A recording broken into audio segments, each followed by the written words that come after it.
between the two, we choose to become thermostats. We all deserve to become the thermostat. We don't just react, we adjust. Take control situation. Ikaw lagi ang bida, right? Ikaw dapat ang main character, and the main character always takes control of what's going to happen next. I'm saying this also because my job into this quick session is to share with you some next steps. John, if that is the case, how can I become a thermostat? How can I sustain my victory? Because you guys are winners, and that's why this workshop is called What Winners Are Made Of.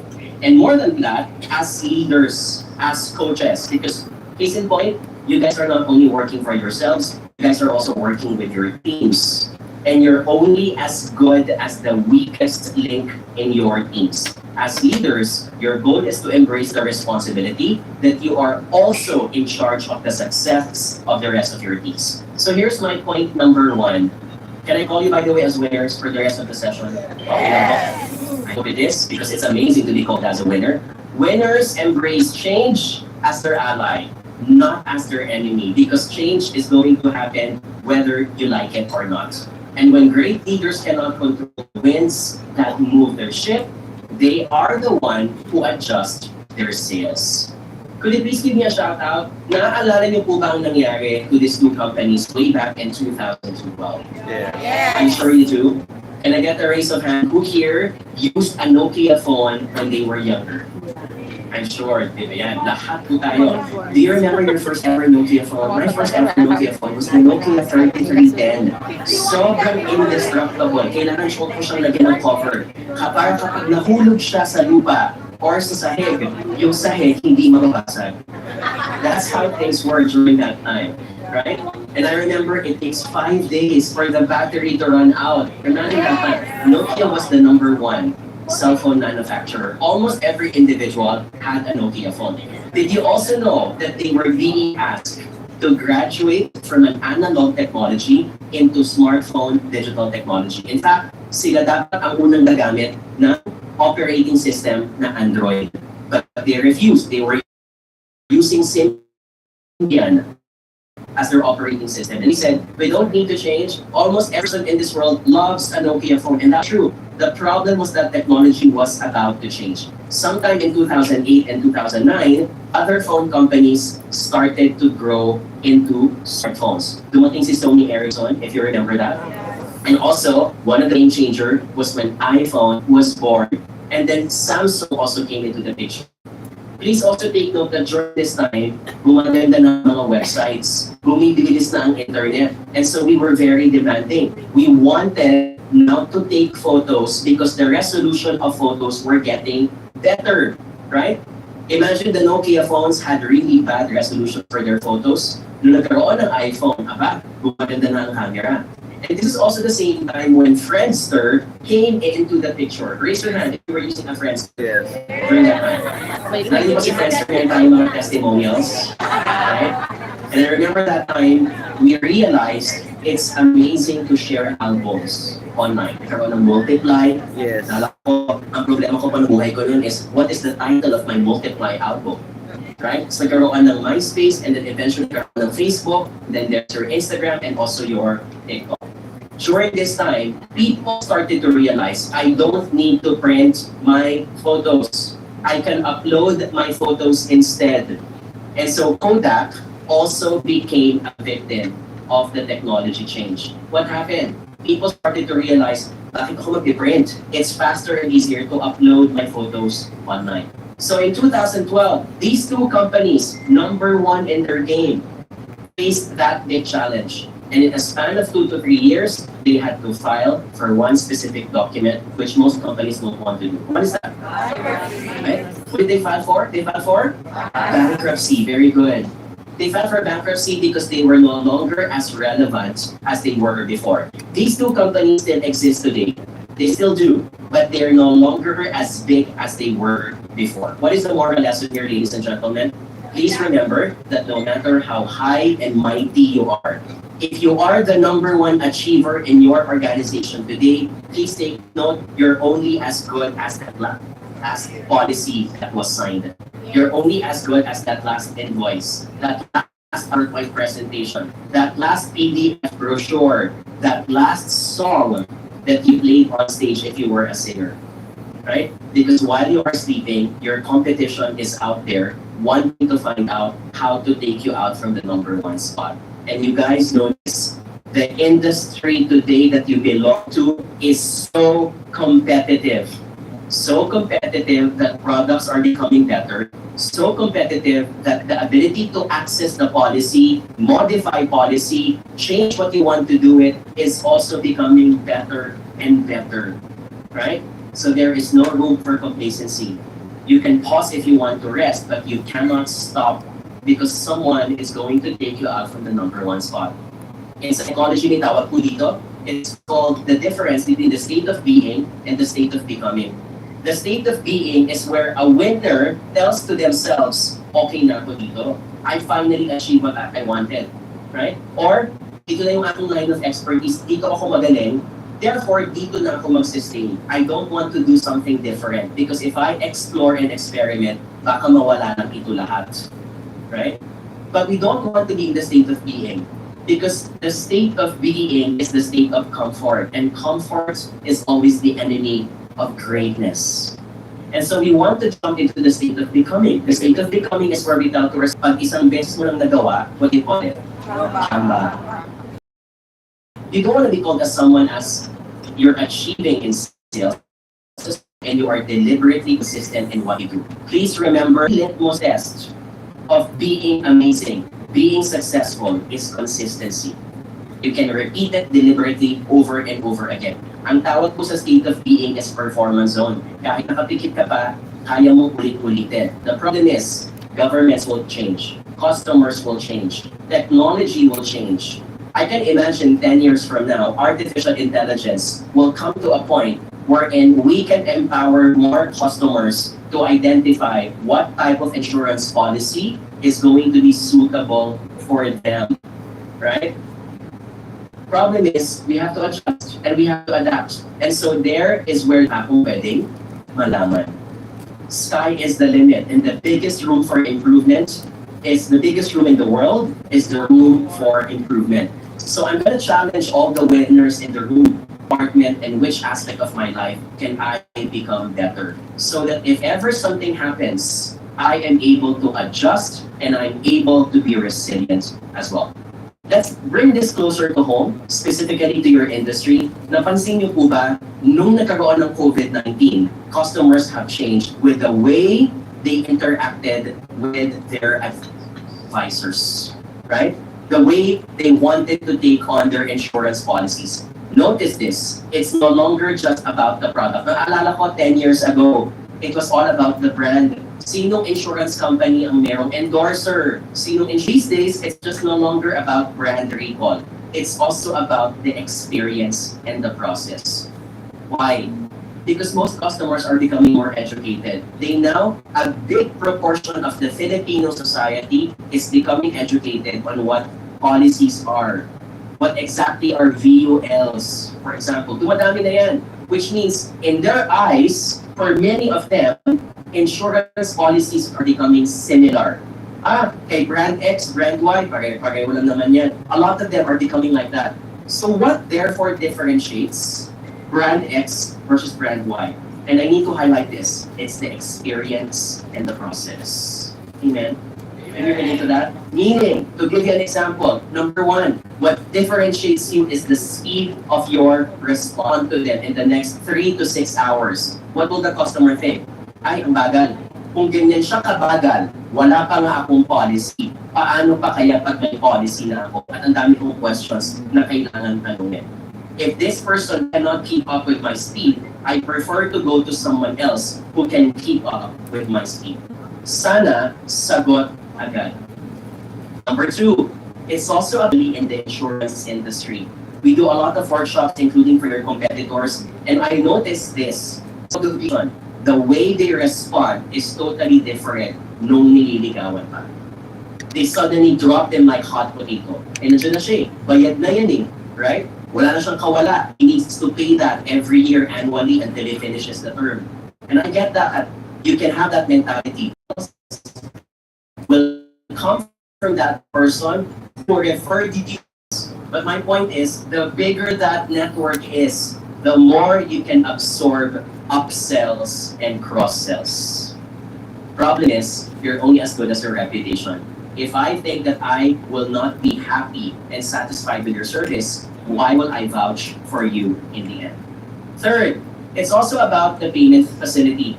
And here's where I will say that for someone who has good visibility across insurance companies, TrueLife does well in this, specifically on the technology. So when you look at customers today and they're becoming more educated when it comes to digital platforms, they want ease of access. So can I pay via credit card? Can I pay via Maya or GCash? Notice this also, dumadami na ang mga tao na digital ang payments. 10 years ago, we all pay usually via checks. And some of us still do.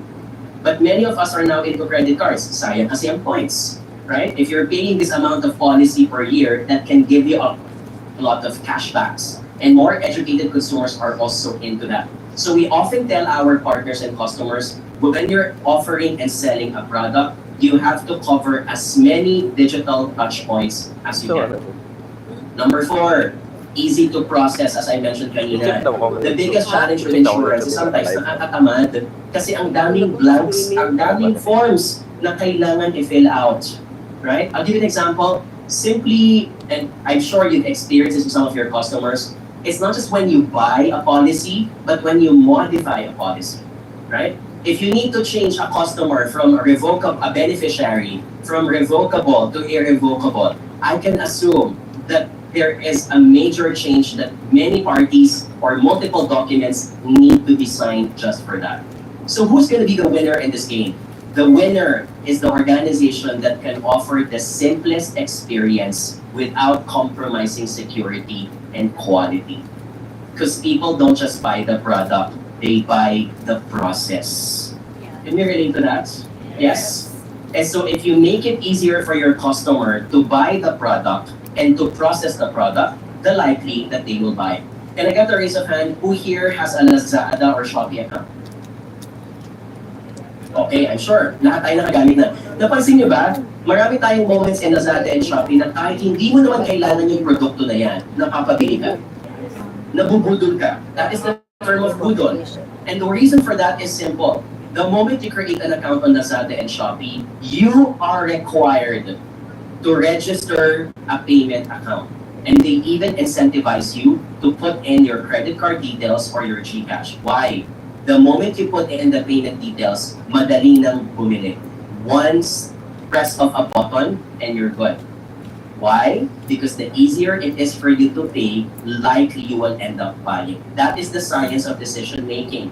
The easier it is for you to make the decision, the likely that you will decide and you will not hesitate at all. So the name of the game in the insurance industry is experience. It's also the process. Here's one more I'd like to share. Since we're talking to leaders and to coaches in the room, question po, when you are engaging your customers or when you are mentoring your teammates on how they can talk to their customers, do you also teach them that cascading information requires customization? Meaning, hindi po dapat banat ng banat lang. Some people are auditory learners. Marunong silang mag-absorb if they can listen to words, phone calls, conversations, they listen to podcasts. Some people, and that includes me, I will not be able to absorb information if there are no photos, infographics, and videos because I am a visual learner. I cannot stand a 1-hour town hall meeting tapos yung CEO, wala man lang ni isang slide. I will fall asleep because I am not like that and we are built like that for many Generation Y and Generation Z people. The third type of learning is kinesthetic learning, meaning if you want me to use a new software, hindi pwedeng manual lang yung babagsahin ko. I need to press the button in that software. I need to make mistakes. I need to see what happens next so I can also learn it. What is my point here, ladies and gentlemen, for all the winners in the room? When we talk to people, when we talk to our customers, some customers are auditory, some customers are visual, some customers are kinesthetic. Case in point, whenever we do our workshops, we often tell people, pakiramdaman nyo in the next 10 to 15 minutes kung paano makinig ang inyong customer. Some customers will not appreciate a policy until they see a table. Meaning, I want to see a schedule of what exactly do I need to pay on year 1, year 2, and year 3, and I exactly want to see what's the potential payout if something happens. How much goes to my beneficiaries? Until they see that, they will not appreciate what you are selling. That's kinesthetic learning. Right? Here's one more. Alam natin to, in the insurance industry, for those who may not be educated about how insurance works, there is one popular definition that a lot of Filipinos still think, and that is, when I buy an insurance, for example, I look at it as a terminal insurance. Meaning, pag nagbabayad kunyari ako ng 20 or 30,000 per year, at a certain time, mababalik sa akin yan kahit buhay pa ako. A lot of Filipinos think that way. Right? And sometimes you have to educate them. That only happens because they are kinesthetic learners. They need to understand the table, the graphs, one by one. Right? Another example, some people are visual learners. Visual learners meaning, how can they appreciate the important kumuha ng policy? So I often look at the detail aids, yung mga ginagamit ng mga promotional materials. We often tell our partners and clients, you have to put more emotion. You have to show photos of loved ones. You have to tell a story that you want them to appreciate that if something happens to you, for example, the rest of your family members will not have that headache or will not have that hard times in life. Videos, photos, those things can capture the emotion quickly. Right? So I'm going to ask you to reflect for 15 seconds. The last time you talked to a customer, paano mo siya in-engage? The last time you talked to your teammates and you were instructing them on a certain project or task, paano mo kinascale ng information? Here's my point. Sometimes po kasi tayo, meron tayong unconscious bias. Kapag mas tumatanda na tayo, for example, right? So when we reach the age of 30, 40, or 50 years old, ang ating mindset, we want things simple. So ang ating mindset is, usap-usapan na lang yan. I don't need to prepare slides. Right? I'm just gonna tell it the way I want to see it. Na parang nagkakape lang kami. The problem is, it may work for you, that kind of discussion as if you're just talking to someone over phone, you're talking to someone over coffee, but it may not work for certain people. If you don't present slides, you don't present videos, you don't present the charts and the graphs, you will lose their attention. So as chameleons, just like a thermostat, not a thermometer, we adjust, we adapt according to the situation as well. Perfect. Okay? I'm saying this just to close this other part of the chapter. Our standards po kasi for success is relative. Sometimes akala mo ang galing-galing mo na, hindi pa pala. Ang example po nito is, akala mo ang ganda-ganda mo, di ka kasi lumalabas ng bahay. Right? So I want to ask the question, are you beautiful because you are intrinsically gorgeous? Or are you beautiful because hindi ka pa nakakakita ng mas maganda pa sa'yo? Or worst case, akala mo maganda ka kasi napapaligiran ka ng mga pangit. So syempre, ito na yung pinakamaganda. Akala mo, ito na yung pinaka-standard ng kagandahan. Huwag po ganyan.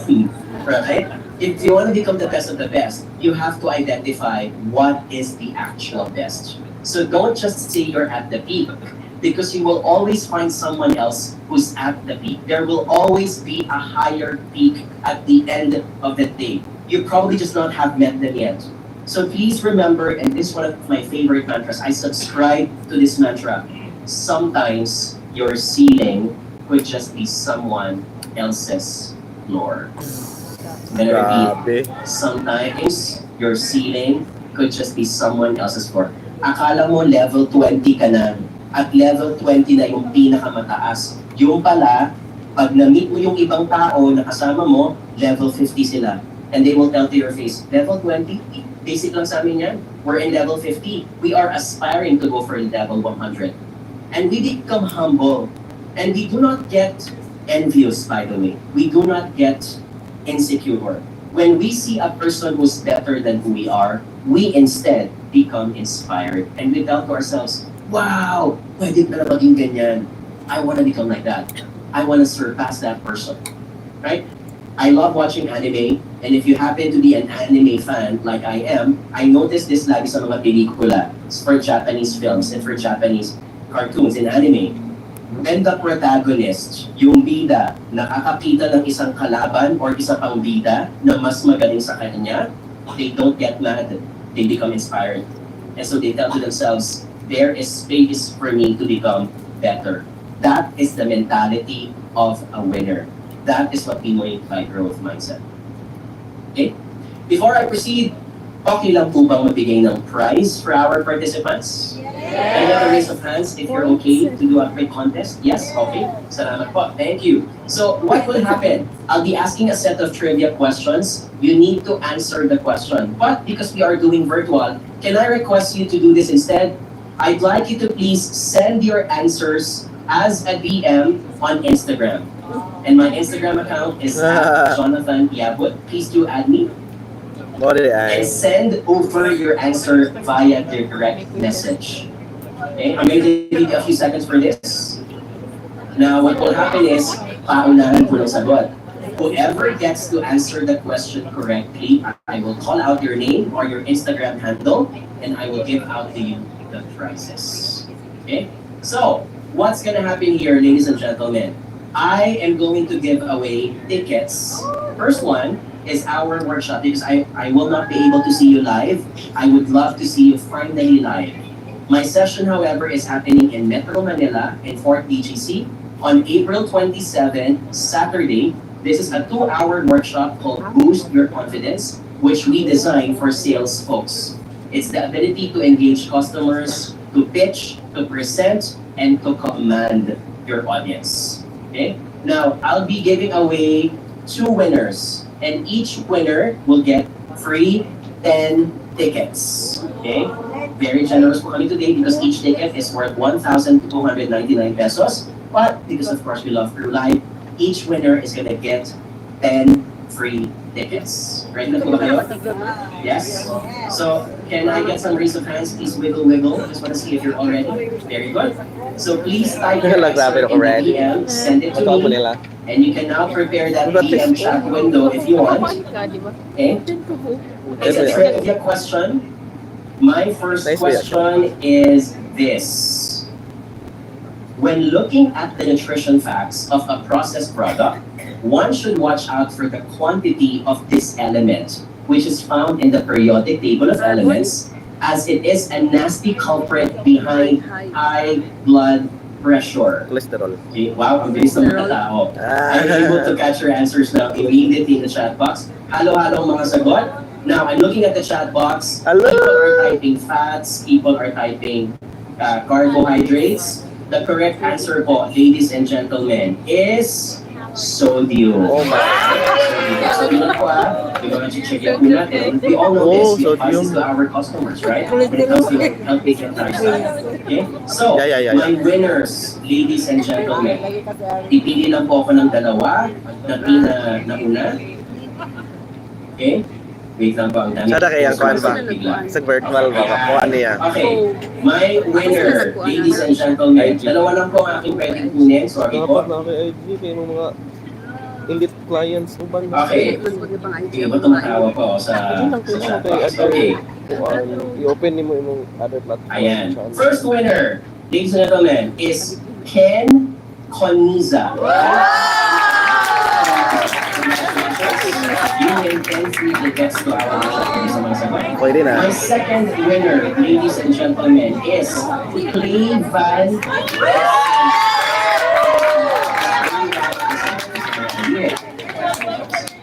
Sodium So, later we'll give you out sige, search na sa Google ba?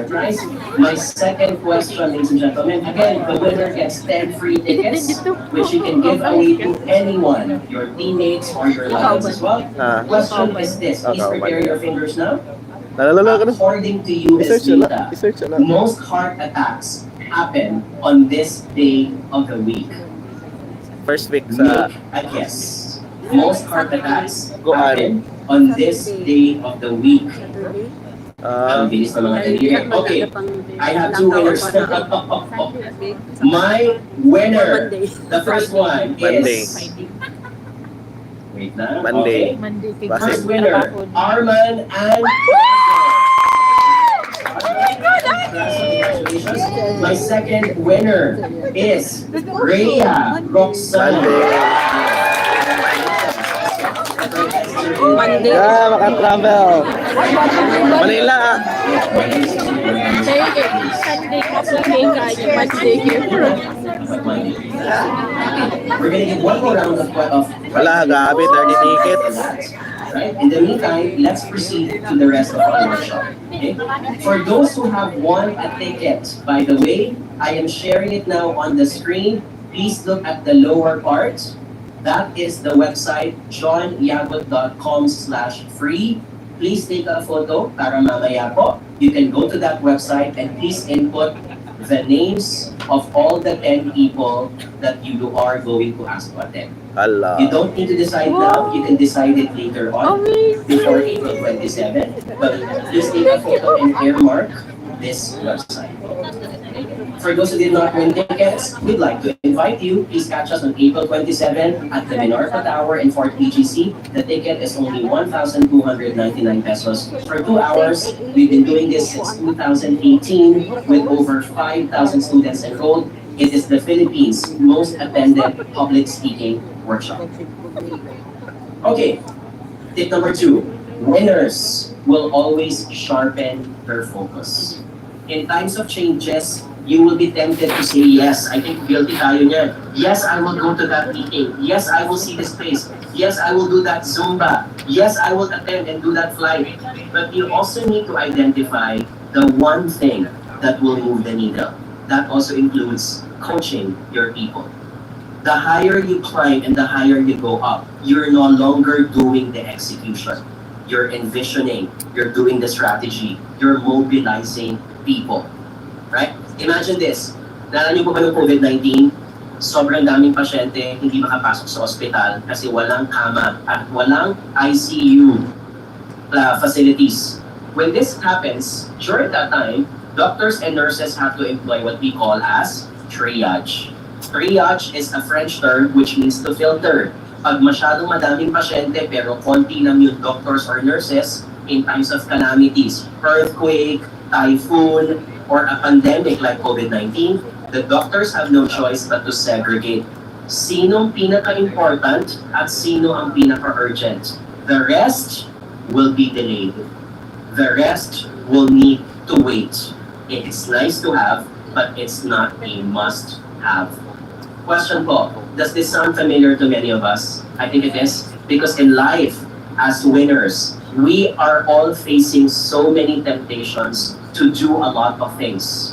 You have lots of patients. Who are those patients? Your customers, your emails, your reports, your friends, your loved ones, all distractions in life. You are tempted to say yes to all of them. Pero alam niyo na ang sagot. If you keep on saying yes to everything, you will not end up accomplishing anything at all. You have to save your yes to the most important things. One of my favorite stories happened in the airline industry. I worked in AirAsia for 4 years. And during that time, one of the lessons that I've learned was from Delta Airlines of United States. In 1994, one of the cabin crew members suggested to management, "Boss, I noticed that no one is eating the lettuce from our passengers' business class plates. May I suggest to please take it out? No one eats it, sayang ang pera, it also easily rots because lettuce is mostly water."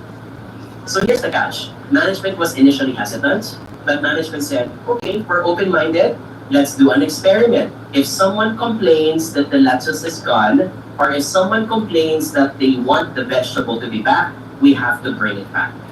They experimented for 3 months, and in 3 months, they noticed the survey, when they did one, the passenger said, A, we did not notice na meron palang lechugas.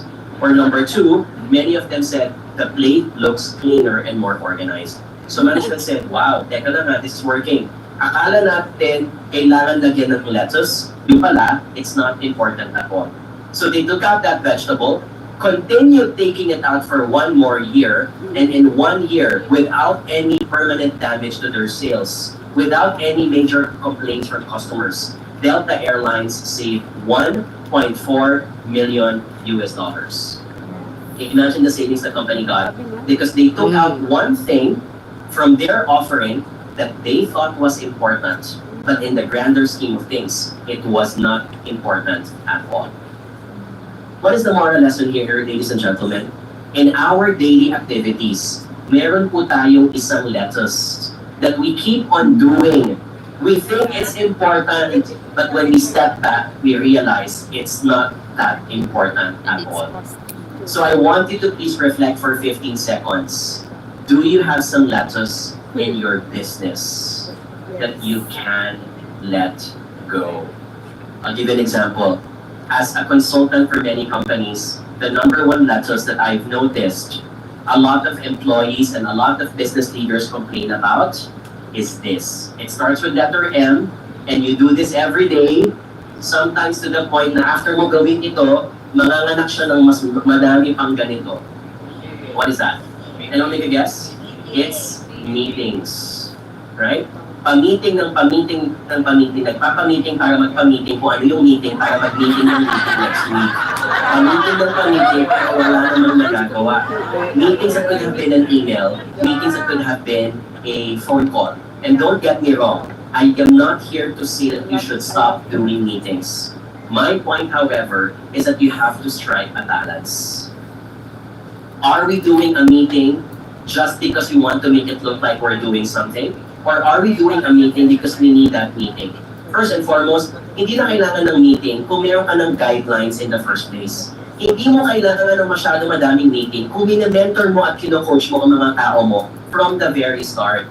What happens to us is that we often do meetings every time they make a mistake, but they will keep on making that mistake if they don't get coached from the very start. As leaders, as managers, you have to invest the time. John, magkakamali kasi sila eh. If I let them do things on their own, they will make a mistake. Let them do the mistake for a few months, for a few weeks. If the risk can be calculated, they have to learn from it. And then you coach them, you mentor them, right? We are not problem solvers, right? Ang tawag ko po dyan ay chief problem solver. A chief problem solver believes that they can only be the one who can save everything. Meron po silang Messiah complex. It is only I who can do everything for my team. A chief problem solver is a leader wherein, pag sinabi sa'yo kunwari ng advisor mo, oh, coach, may problem ako with this customer, ito hinihingi niya, pwede bang gawin yon? A chief problem solver will say this, bigay mo sa akin ang number, ako bahala. Right? You have a Messiah complex. You keep on thinking it is only you who can get it done. And so every time you get it done for your teams, your team members will keep on thinking that therefore I don't need to exert effort, si boss naman pala gagawa niyan eh. And they never learn. And yet you keep on complaining that your people are not good enough. They're not good enough because you keep on doing things for them. That's a chief problem solver. What you want to become is a coach. And a coach is someone who will say, okay, may issue ka kay client, anong gusto mong sabihin sa kanya? Tell it to me and I will give you my inputs. That's how you're supposed to coach. You have to let them exert the effort. You have to let them do the hustle first and then you provide your inputs afterwards. Right? That's the lettuce that most of us are guilty of doing in our jobs as coaches and as leaders. I want to give you one more example. I started my career in AirAsia 7 years ago. I left the company in 2016, but in that 4 years, one of my favorite activity was streamlining process. Process improvement was one of my favorite things in AirAsia. In 2011, nung bago pa lang yung mga low-cost airlines, napansin natin na ang daming blanks. Sobrang daming blanks para mag-book ng flight online. Sometimes, 42 blanks. Na pati yung kaluluwa mo parang binibigay muna sa AirAsia. So we told the management, we have to streamline. We don't need to ask 42 blanks because it's not necessary. We just need to ask them what's important and what's required by the government. During this time, pati yung passport expiry, tinatanong. Pati yung mga passport, yung city where you got your passport, tinatanong. These things can be asked at the counter in the airport and they are responsibilities of the customer. So what did we do? When we noticed that people were not booking a lot because they were leaving the website, we eliminated some blanks. We simplified the steps from 42 blanks. We trimmed it down to 12 or 15 blanks. It's still a lot, but at least it's significantly 50% off. And by that virtue, our sales went up.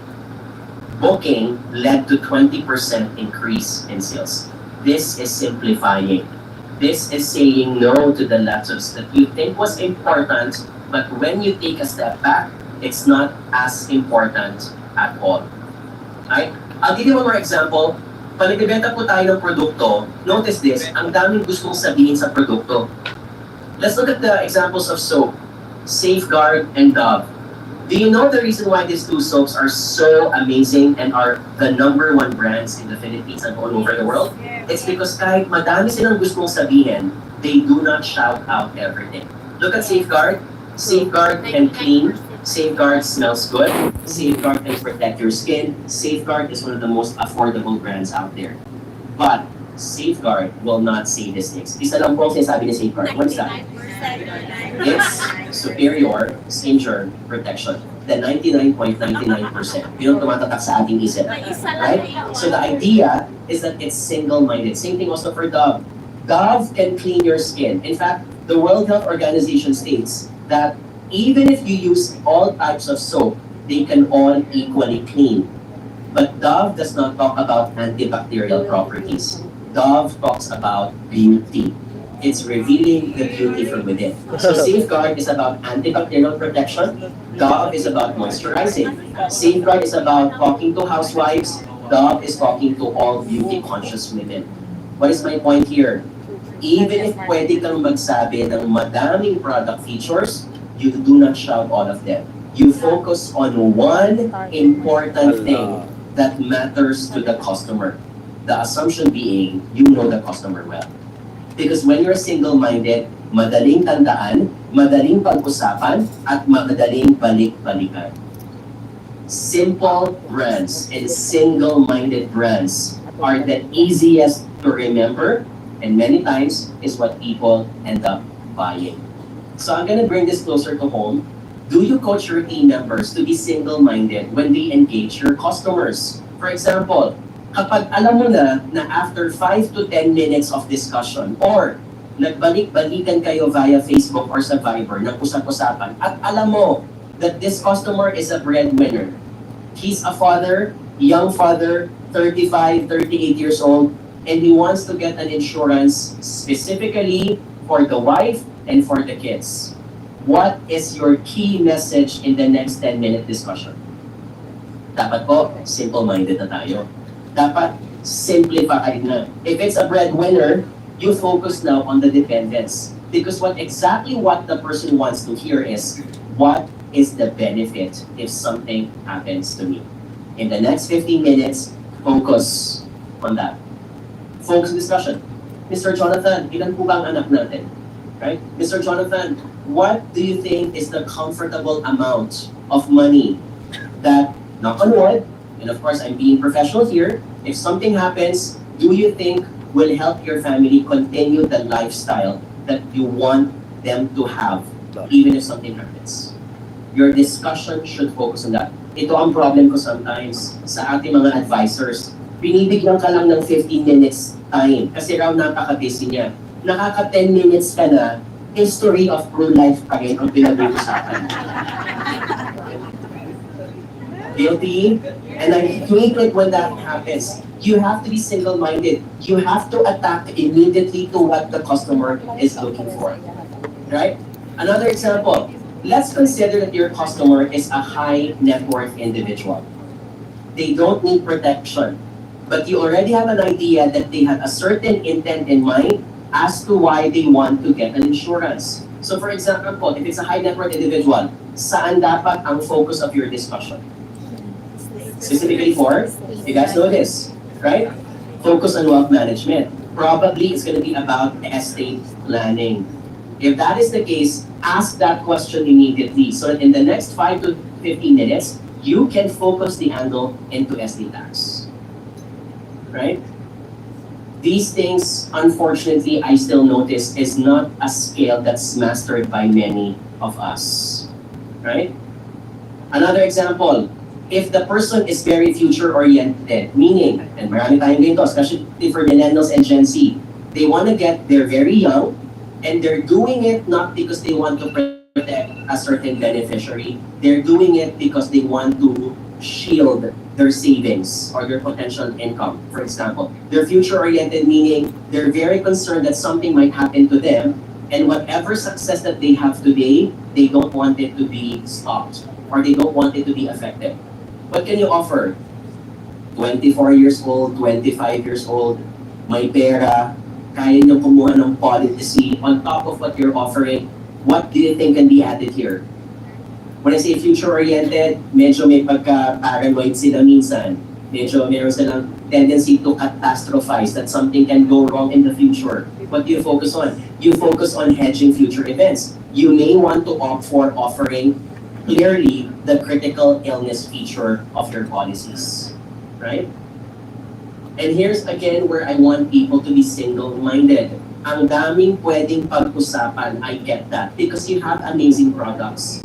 But sometimes, you keep on spending too much time on one product, it's not relevant to that customer, na ubos mo ang 15 minutes, and by the 15 minutes, sasabihin nila, sorry, I need to go. And yet, you're not able to complete the discussion, you were not able to convince. The next discussion will be, so Mr. Jonathan, can I have another huddle with you? Kailan po kayo ulit free? And we all know this. Whenever a customer says, balikan kita, most of the time, it's no longer babalikan kita. It's their polite way of saying, I don't understand this. Therefore, I will just get back to you if I'm interested. But likely, I'm not. Right? Being single-minded is very important. That is the lettuce. Weed out the lettuce.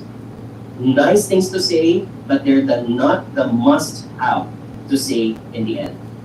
Info overload can lead to confused and doubtful customers.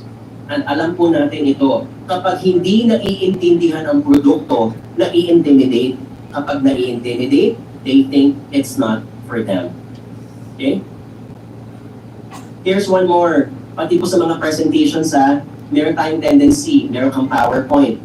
Sayang naman, isama natin tong slide na to, tapos ito pa, tapos heto din. Binigyan ka lang ng 20 minutes or 15-minute discussion ni client, ni prospect.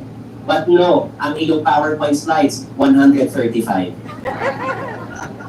And you really think that you will be able to show them to the customer. You're delusional. You won't. You have to keep it tight. Right? I always say this, do a formula. If each slide is going to cost you 2 to 3 minutes, multiply 3 minutes to the number of slides, likely that's the amount of time that you need. If you're getting 60 minutes as the solution here, 60 minutes will not be enough. Right? Because you're only given 5 or 10 minutes sometimes from the customer. Another example, isingin mo na rin itong product info na to, sabihin mo na rin yan, focus na din yung customer. It's okay to part these things. You can see them later on. But in your first point of discussion, focus on the most important features of what you think is important for the customer. We call this, by the way, as the paradox of choice. The more choices you give to the customer, the more the customer does not end up making a decision. Right? You go to a grocery and there are 100 brands of cereals. What happens? You spend too much time deciding on the cereal brand. And you say to yourself, balikan ko na lang mamaya, hindi ko makapag-decide. And you end up not buying anything at all, or you end up buying the wrong product. Right? So please remember, simplicity also matters. As much as we want to be as sophisticated with a lot of things, strike the right balance. Oftentimes, people do not end up choosing the best product in the market. I will say this, unfortunately, many people don't end up choosing the best product. Instead, they buy the product that they understand. Amen? Right? They do. I'll give you an example. If you go abroad for a trip and you do not understand the items in the menu, you don't understand their cuisine, you don't understand their food, pati yung language hindi mo maintindihan, what happens to many of us? we end up looking for McDonald's. Because McDonald's products, even if they're not the best one or the healthiest one, it's easy to understand. We know what we will be eating. It's easy to predict. They end up winning the game. The same thing also happens for us. I am not here to say that you should not have the best products in town. You guys already have. It's important to have the best product in town. But that best product will not be purchased if people don't understand it. Kaya po I notice, ang dami mga advisors that I often meet, and they tell, John, ba't ganun? Yung product namin mas maganda. Pati yung mga payouts, pati yung mga benefits, saan ka pa? But no, yung kalaban, sila pang nakakabenta. Bakit naman ganun? The answer is simple. You have the best product, but your product is complicated to understand. People don't understand it at all. So strike a balance at the end of the day. Same thing also for our people. When we coach our people, kailangan improve. Do we understand? Gets ba natin? Sometimes you have to ask, John, pop quiz check mo lang kung naiintindihan mo. Can I ask A, B, and C? Mentoring also covers for that part. Okay, and in the end, Peter Drucker says it best, there is nothing quite as useless as doing with great efficiency something that should not be done at all. Another example of that, I don't care kung kaninang umaga, naka 20,000 prospects ka, nakasend ka ng email, nakausap pa sila. I don't care kung kahit nasa workshop ka ngayon, na yung nakausap this morning. If they are not the right profile, because you did not properly profile that customer, if they are the right target market, you're wasting your time. Sometimes quality of the conversation and quality of the customer is better than the volume. Lahat nga kinausap mo, pero hindi naman sila able to afford the product. They don't understand the product also. Okay? It matters to simplify, it matters to cover that efficiency. Okay? Let's end the session with a last contest. Ready na po ba kayo? I'm gonna give away another set of prizes to our participants. And what's gonna happen here is I'm gonna ask a set of trivia questions again, but I have a different prize. Okay? Now, the instructions are gonna be the same. Please go back to our Instagram account.